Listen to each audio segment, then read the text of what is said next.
Hello,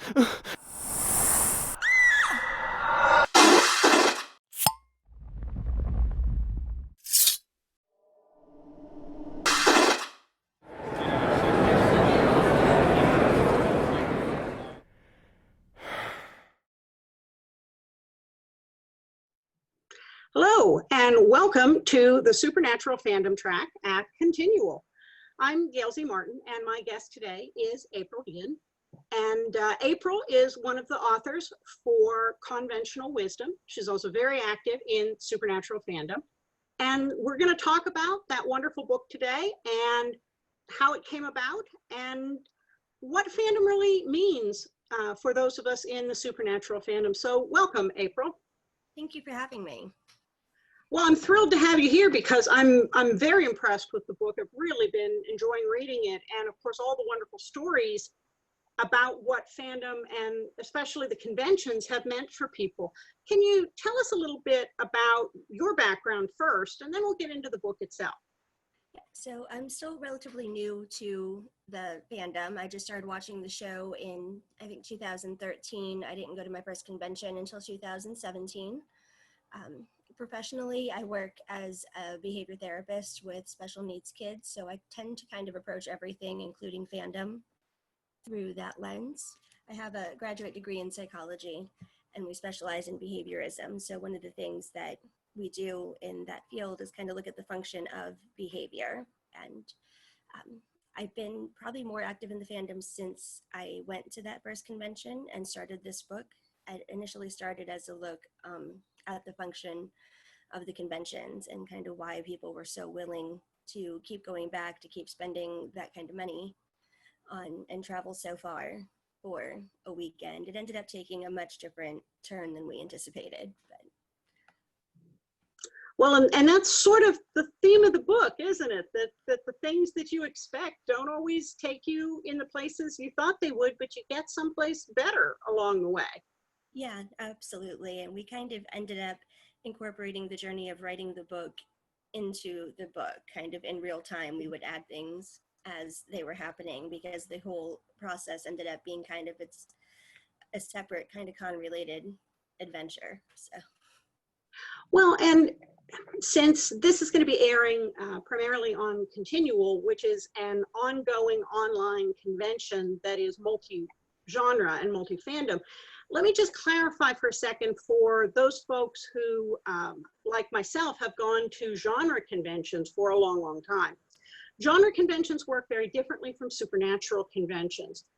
Genre conventions are usually multi-fandom, so you can have a mix of authors and gamers and musicians and celebrity guests from all different kinds of movies and TV shows, and it's a celebration across a variety of things that you love. A supernatural convention is just supernatural. So it is just the artists, the actors and actresses from the show. It is a vendor area that is just about supernatural. All the photo ops and meet and greets are with people who have an essential connection to the show. So it's a very different feel in that it's concentrated on that particular fandom. And there are many more opportunities for the fans to have a one-on-one or a small group-on-one connection with the actors and actresses than at a multi-genre convention. At those kind of conventions, the only time you're really going to see those people are in line for an autograph, or maybe up on a platform in a huge ballroom where you're, 500th person in line. Supernatural conventions tend to have, in general, a somewhat smaller audience, hundreds, not tens of thousands. And there are opportunities not only for autographs, but for photo ops where the actors will hug you and do an amazing variety of costumes and poses and really customize the photo in ways that's exceptional. And then there are also small group opportunities where you might have 20 people sitting with the celebrity under a kind of cone of silence that what happens in the meet and greet stays in the meet and greet. And so there's a completely different level of candor at a supernatural convention than there is at a general genre convention. And I just want to put that out there because, you know, I'm a professional author. I write sci-fi, I write epic and urban fantasy for a living. I do a lot of these genre conventions. I'm the person up there on the panel. And I thought I knew what I'd be getting when I went to my first supernatural convention. And it wasn't at all what I expected, but it was completely what I needed.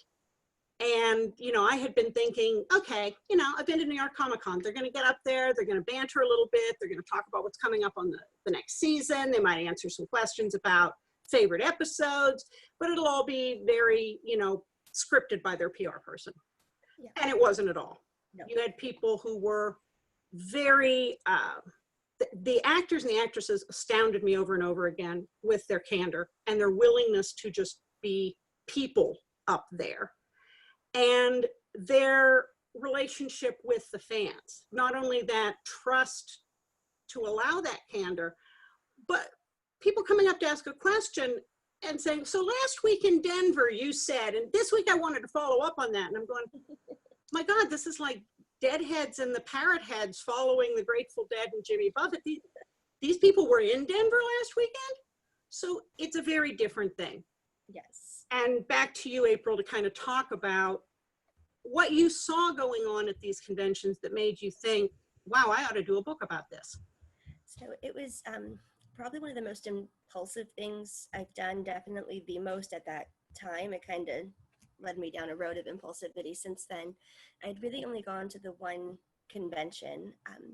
Prior to that, like a lot of people in the fandom, I do struggle with anxiety and depression.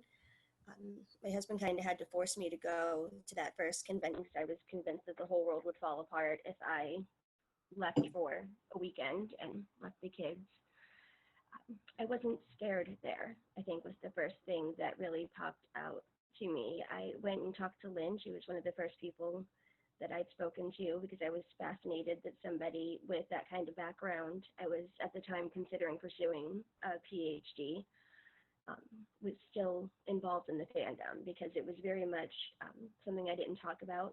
I wasn't really involved. I didn't want to talk to anybody online. I was still very anxious, not wanting to put myself out there socially. And after a few hours there, I talked to Lynn several times. I bought her book. I got a picture with her. I started talking to kind of other people, and it was just so easy to make friends that I forgot that I'm supposed to be nervous when I'm around large groups of people. I generally am not a hugger, which you don't really have much of a choice at a con. I found there's a lot of people there that want to hug you, whether or not you're a hugger doesn't seem to matter, but a lot of those anxieties and those kinds of things that you tell yourself about yourself in social situations just weren't true anymore. And I started thinking about it when I got home, and it made me feel a little like that can't be something that actually happened. That's a ridiculous reaction to have to something that was just supposed to be kind of a fun weekend. And I started looking at maybe the psychological impact of it because I was in therapy at the time, and my therapist had said that I probably saved myself thousands of dollars in therapy by just going to that weekend and having those experiences. You know, I took notes on some of the things that people had said on stage, the feeling kind of a connectedness there. And I wanted initially just to kind of see if I was the only one that came home and had this reaction. And we might circle back around to it later. The music at the convention was a really big pull for me. And I had heard when I came back home is actually when I think the bigger changes started. I had heard a Loud and Swain song that kind of impacted me a lot in terms of my relationship with my mom, and that's what my story is about in my book. It was this kind of sequence of events from the show to the convention to the music to kind of reconnecting and forgiving my mother for leaving and not being around when I was a kid. And that all seemed very profound for a sci-fi television show on the CW that was much bigger and much more profound than they anticipated. And that's how I found my co-authors and kind of spiraled from there. No, that's really a terrific story. And you and your co-author, Melissa Smith Kennedy, both had such really profound chapters in the book about how much finding your tribe at a supernatural convention, finding your supernatural family made a difference. And that's something that I think people who have gone to other types of genre conventions can connect with to a degree, because there is that sense that maybe your family doesn't get you, maybe your friends don't get you, maybe the people at work don't get you, but when you come to convention, and for some people it's Renfest, or it's, you know, Society for Creative Anachronism, but when you get there, these are your people, and they really understand you, and you can be much more open and honest and fully yourself than you're able to be in other places. And that's very affirming and healing to find that you're not the only person like this. It definitely is. That's one of the chapters in the book. They're all named after Loudon Swain songs, because we put in the intro, this is kind of all their fault. And of course, Loudon Swain, for the folks who haven't been to a convention, is the convention band that plays in between moving, you know, people on and off the stage. Yeah. So, the chapter We're a Bunch of Freaks, that's what that entire chapter is a combination of stories from fans who felt like they didn't fit in anywhere else in the world except that space. And once they were there, among those people that did accept them, people that were like them, some of them were able to make really big changes, to leave toxic jobs, to leave abusive relationships, to get themselves clean and sober, to overcome anxiety. And it was all because of something someone said in a panel or a friend that they had made. But the overall theme was that they had this acceptance, and you need that kind of safe base to operate from before you can make those kinds of changes. And feeling like you have a group of people that get you, that you belong to, allows you to kind of step away from your comfort zone in a way that you might not otherwise. I think that's a really profound thing that we don't talk about enough in fandom, is how important it is to feel that acceptance and that safe space. And, you know, of course, people aren't perfect. Any group of people is going to have, you know, a couple people who don't play quite by the rules. We know that. But in general, finding a place like this where you can feel safe and affirmed is so important, especially if you're coming out of a place where you've always felt like you were the two-headed freak. Yeah, absolutely. That's something that I think came up again and again. We have the one chapter that's specific to that, but throughout all the chapters, that's something that a lot of the fans and even some of the academics or the musical guests or whoever that contributed had said as well, was that they didn't feel, for whatever reason, because of their appearance, because of their gender, their sexual orientation, because of their mental health, they just didn't feel accepted anywhere else. I also really appreciated the portion in the book, and this is also in, you mentioned Lynn, and of course that's Lynn Zubernis, who's written Family Don't End with Blood and There'll Be Peace When You Are Done. But I really appreciated the comment there about feeling safe just being a fan. And it seems like in our culture, it's okay to be a fan of a rock band. It's okay to be a fan of a sports team. And if somebody buys tickets on the 50-yard line for thousands of dollars, well, that's perfectly understandable. If somebody, you know, follows a rock band on tour, perfectly understandable. And then people will turn around and go, what do you mean you spent all that money to go see the actors who were on a TV show? Wow, that's really crazy. And it's not. And so I think one of the first things there is just coming to the point where you feel okay being a fan of what speaks to you, even if the culture tries to steer us towards certain things being okay and certain things not being okay. Yeah, absolutely. And I think that's something that I know that's something I struggled with, something I spoke with Lynn about at the first convention in DC and several times since then, was this kind of belief that you couldn't be a professional, let alone a professional in psychology, and like a real grown up and a mom and all those things, and be a fangirl. Like there's, for some reason, you can't be both of those things at the same time. If you're really that intelligent, then you're not going to get all giddy and silly because somebody hugged you or looked at you or remembered you or anything like that. And I think that's, I think it's common, but it's almost something that you're ashamed to admit at first. At least I was. Even just telling people I was a fan of the show was kind of out there a little bit, because it's an odd little show for people outside of the fandom, and it's not really what you expect from, you know, somebody of a certain age when you start having children and your career and that kind of thing, let alone spending all this money to go to a convention, to fly around the country. I've been to, I think, 11 of them now since November of 2017. So it's been several, and it is a hard thing to explain and to be proud of, to kind of accept.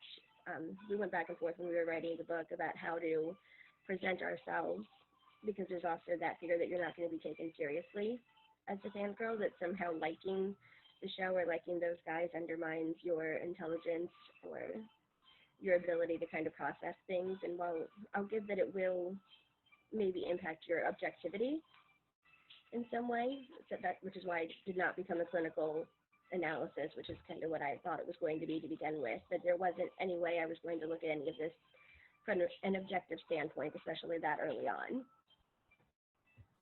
Well, and I think that fear of judgment is even more so true for women, and women are the lion's share of supernatural fandom, because we're really not permitted to do that by the culture.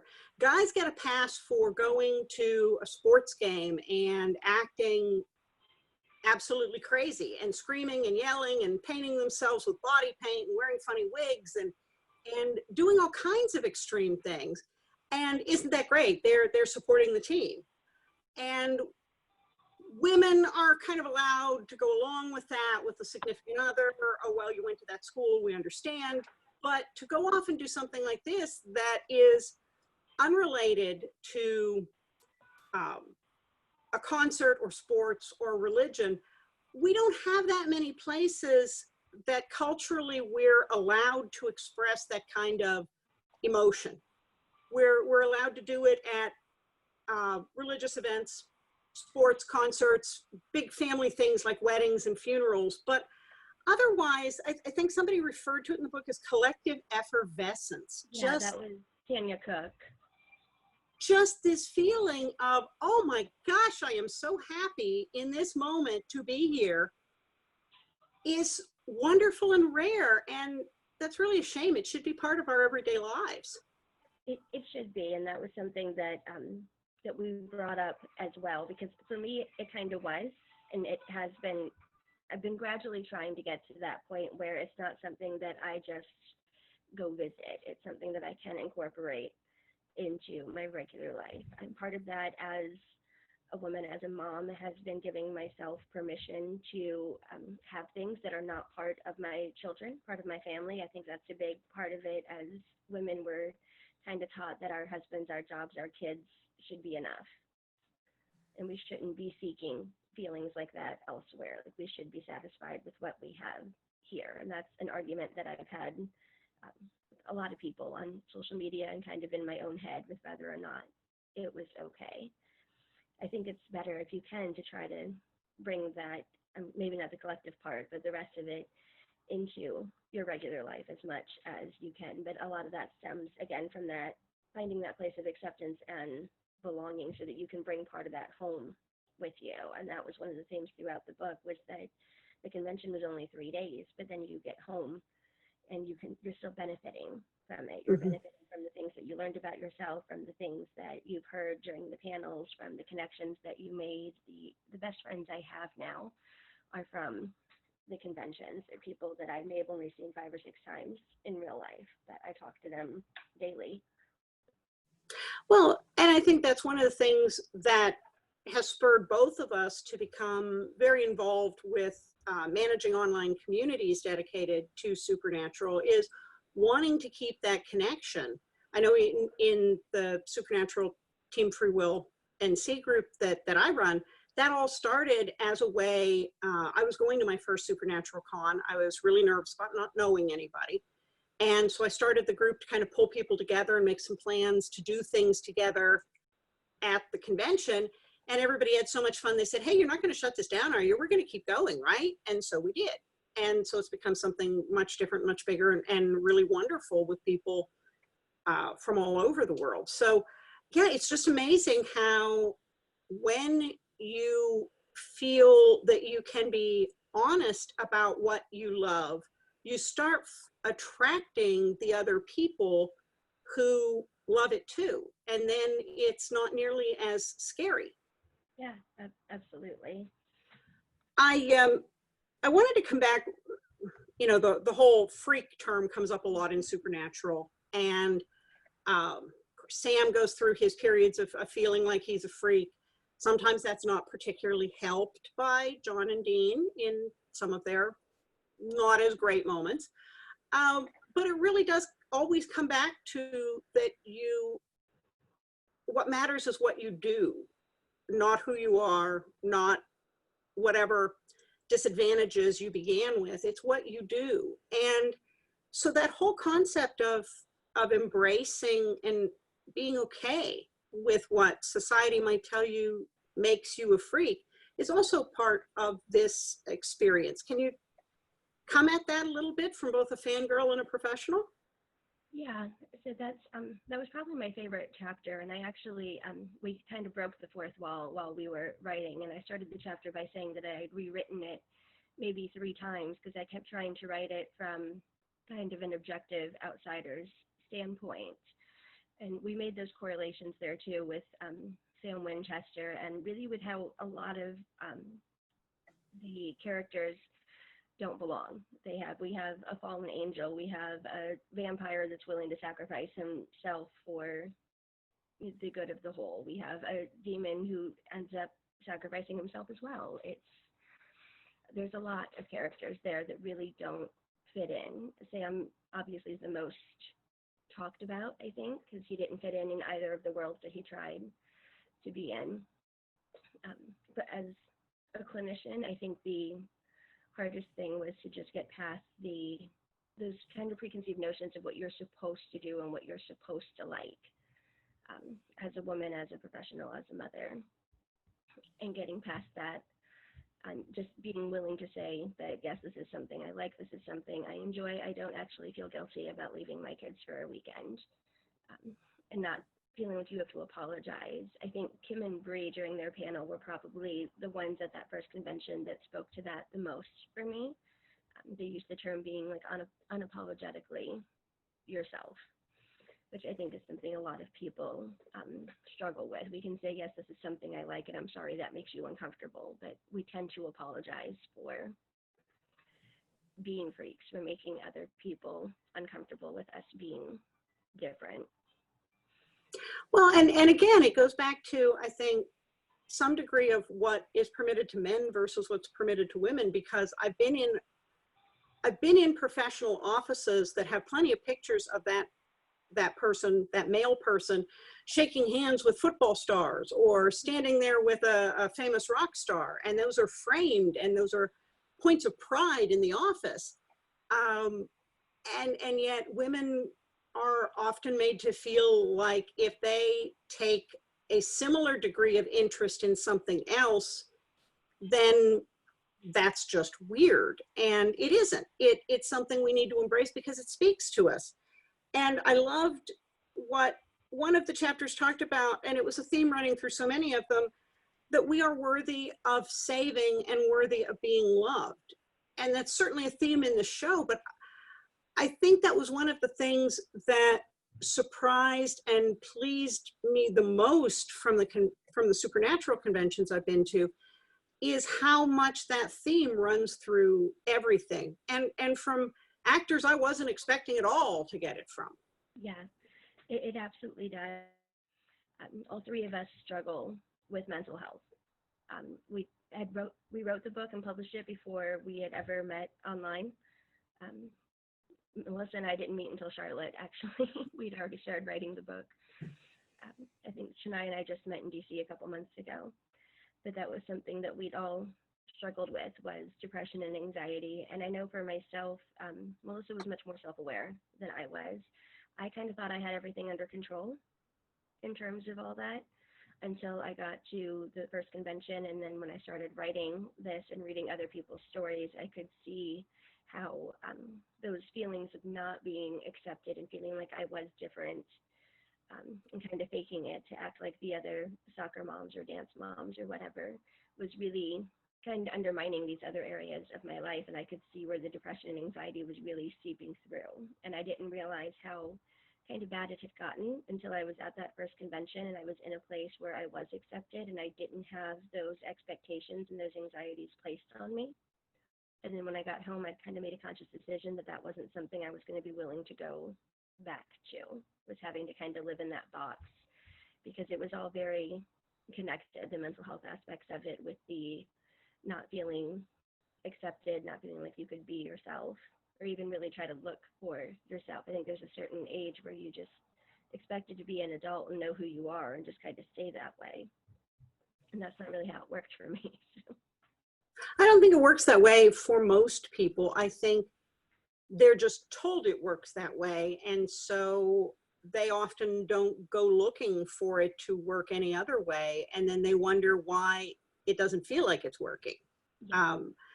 But I think one of the things, you talk about coming to some of these revelations about yourself and insights into yourself, and also this being a safe space to step out of your comfort zone. What really amazed me is that it is that same thing for the cast members up there, whether it's Jensen Ackles learning to be able to sing and then embracing his inner rock star in front of an audience and going from that first tentative, you're not supposed to be here time playing his guitar, to what he's bloomed into now and an album and all of that. So many of the stars, certainly Kim and Brianna, and Asmodeus getting up there and doing his drum thing. And it's like, wow, these are folks who also are getting this gift of acceptance to bring out some of the parts of themselves that they don't get to share, or maybe haven't shared before, because the fandom is nurturing them in return. And I think that's interesting, because so many people make it out to be fandom being a one-way street. We are having this quote unquote unrealistic one-way crush on these people. And in this fandom in particular, it's definitely not that way. They're getting something back from us as well. Yeah, and I think we brought that up too. I don't remember which chapter right now, because it's something that the cast members have said from stage over and over again, that they feel comfortable saying these things and trying these things because of the support they're getting from the fandom. The connections might not be the same for them as it is for us. They're probably not nearly as excited to see us, really, but they are still getting something from it. They're getting that acceptance and that support, and that gives them the courage to go out of their comfort zones too. I think that's something that's really unique about these conventions in particular. I loved the comment in one of the chapters about broken people tend to find each other and need to find each other. And I think that that's really profound, because, you're talking about depression and mental illness. And of course, Jared's talked very much about that with his Always Keep Fighting campaign. And I cringe a little at the idea of broken, because we are who we are as we are. But that idea of finding each other and having it be okay to say, hey, I've got anxiety too. Hey, I'm struggling right now, and you're struggling too. And, you know what, it's kind of better if we're struggling together. Yeah, absolutely. And I went back and forth over using the term broken, but in my mind, the way I kind of justify it is a heart that's been broken is one that's also opened. You can't really have an open heart without it breaking a little bit. At least I don't think you can. And that's kind of how I looked at it. But I do think they tend to find each other. And my friends and I joke about how con years are kind of like dog years, because you'll know somebody for 3 months and suddenly you're exchanging details and past traumas that are normally reserved for a friendship that's been in place for much longer. And we're on like day 2. And and we're already like exchanging what antidepressants everybody is on and that kind of thing. But it's there seems to be more than your average number of people at a supernatural convention that do kind of fight some of the same demons there with whether it's depression or anxiety or some other kind of mental health disorder. And it's easier, I think, to find other people that have similar issues. And it's so widespread, or so easy to talk about there, because Jared is talking about it, Rob is talking about it. There's a lot of them that do struggle with depression. They're very open about it. And if they can be open about it, so can we. And with everyone talking about it, you can find each other. And generally there's such a stigma that that's not something that we talk about. I still don't talk about it a lot outside of the fandom myself. And I think that is one thing that supernatural cons do have in common with some of the other genre cons, is that for whatever reason, we do tend to have a lot more folks who are dealing with mental health issues, a lot of physical disability, a lot of conditions like Asperger's, and there are a number of reasons why folks kind of gravitate toward fandom with all of those things. But I think it is part of being that safe space. And what you were saying about allowing that light reminds me of that Leonard Cohen phrase about there's a crack in everything, it's how the light gets in. Yeah, that's one of my favorites. And that is so much a part of the supernatural canon, that just when everything seems as dark as how can we possibly turn this around, there's some sort of light, there's some change. And it's because usually people have embraced who they are and what they are. And it's that self-love and that love for somebody else that saves the day. Yeah, absolutely. I loved what you said about facing and fighting demons, and it's kind of like the con is the bunker. It's this It is, yeah. Fortification. I just I wanted to talk a little more. Somebody mentioned con drop in there. Now, many of us who go to conventions and come back with a bad cold know what con crud is like, but con drop is also a real thing. Can you talk about that a little bit? It is. So it's I've experienced it now after my first con, not so much, but it's kind of like that drop in adrenaline and serotonin and all those happy things that you have, like 3 days of and I think it's different for different people. It's going back to the mundane after 3 days of living in this kind of weird place, almost like a secondhand depression. I know some people actually gets really bad for them. And particularly now when we don't have the next one planned and nobody really knows when we're going to get to do it again, when we're going to see each other again.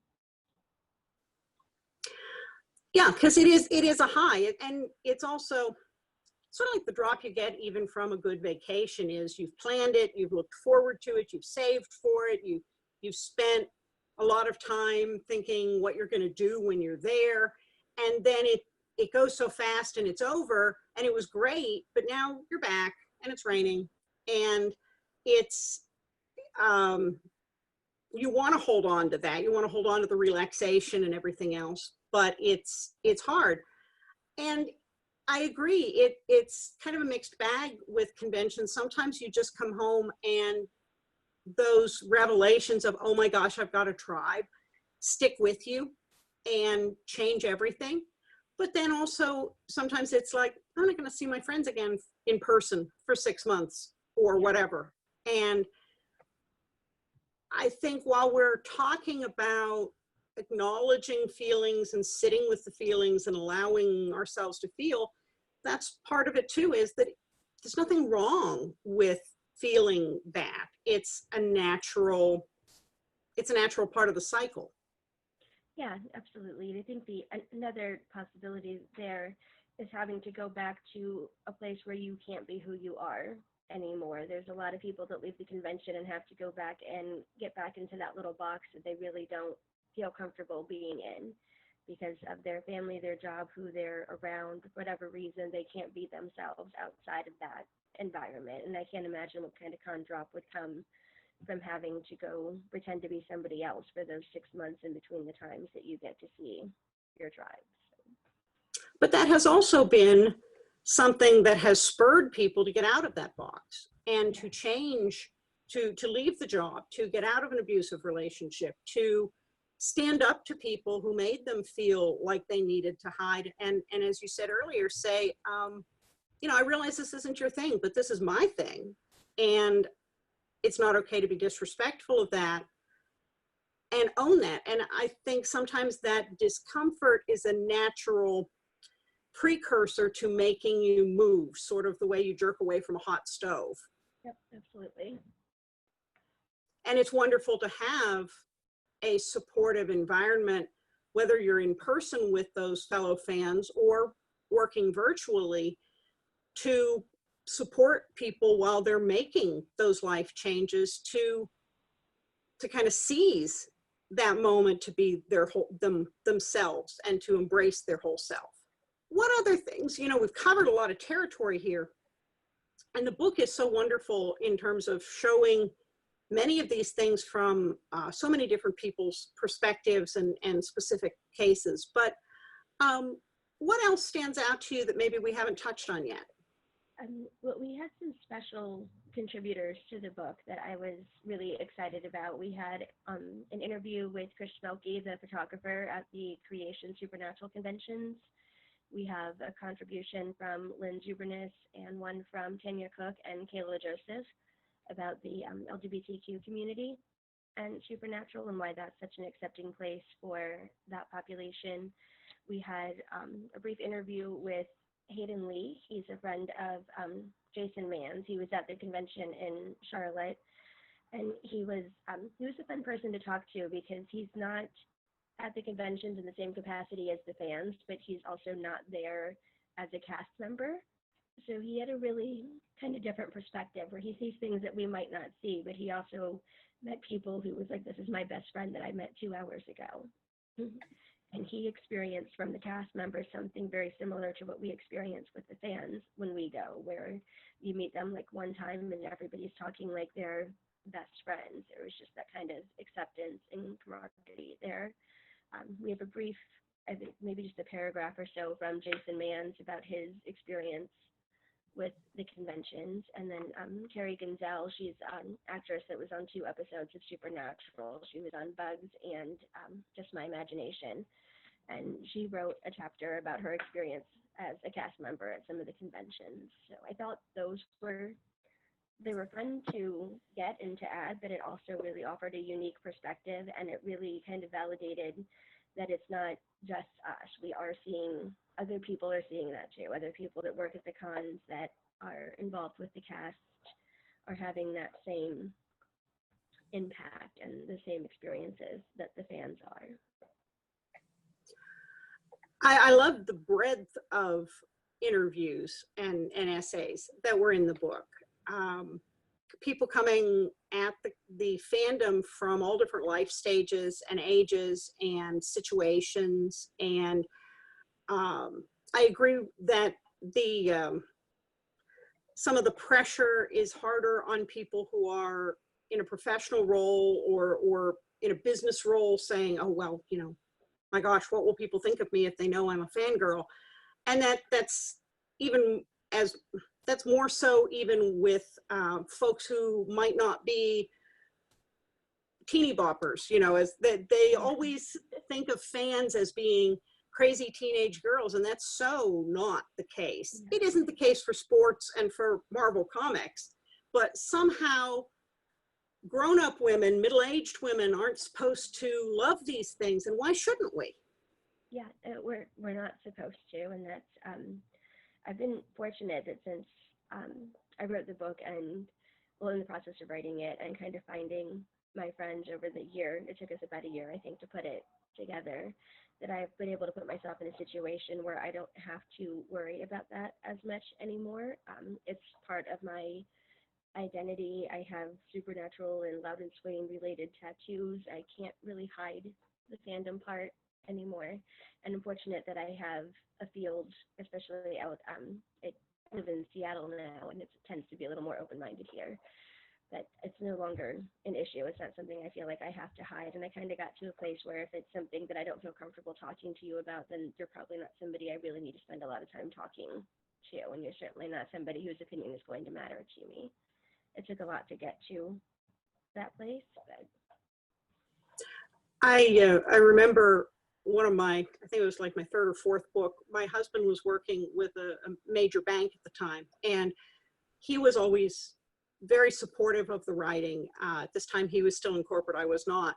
And so he'd always put up a picture in his cube with the latest book cover, and he'd have the book standing up on his desk. And one time somebody came in his cube and just looked at it, because it's clearly an epic fantasy book, sword and sorcery. He goes, "Why are you reading that?" And he just looked at the guy and said, "Because my wife wrote it." The guy kind of backed away. But I think that, you know, it's important to embrace all of those parts of ourselves, because what the culture allows us to have isn't very much. It takes away all the joy, it takes away all the spontaneity, takes away that effervescence, that genuineness. And why?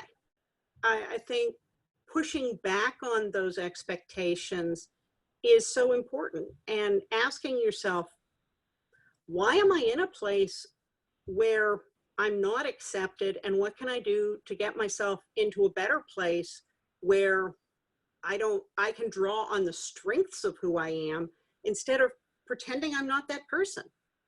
Yeah, definitely. And I think that's fortunately what a lot of people found at the conventions. And I do think that at the core of it, it's the acceptance, it's the group of people.